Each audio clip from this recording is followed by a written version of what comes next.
At 9:48 local time this morning, there was a collision between two ships, the Humber estuary in the North Sea.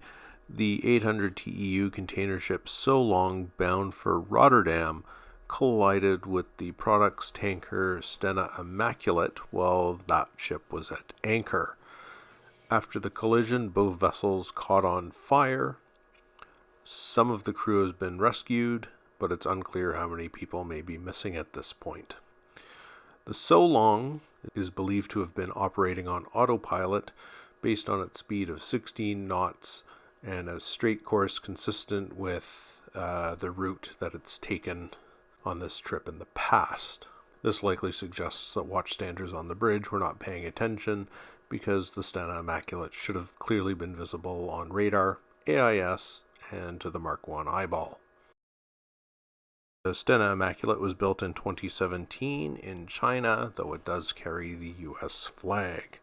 The Solong was built in 2005, is rated at 803 TEU, and is flagged in Portugal. The crews of both vessels abandoned ship. The UK Maritime and Coast Guard Agency is reporting that 32 casualties have made it to shore. I saw an earlier report that there was at least one crew member who was unaccounted for, however that number may be higher. Cowley, the company that manages the Stena tanker, indicated that the tanker was in fact carrying aviation fuel, and that all of its crew were safe and accounted for. Search and rescue is ongoing, as are attempts to fight the fire. I suspect it's likely both vessels will sink.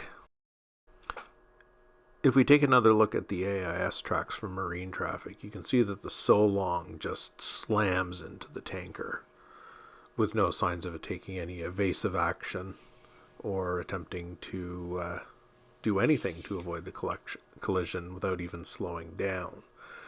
The Stena Immaculate remained at anchor, and so that's responsible for some of the movement we see here.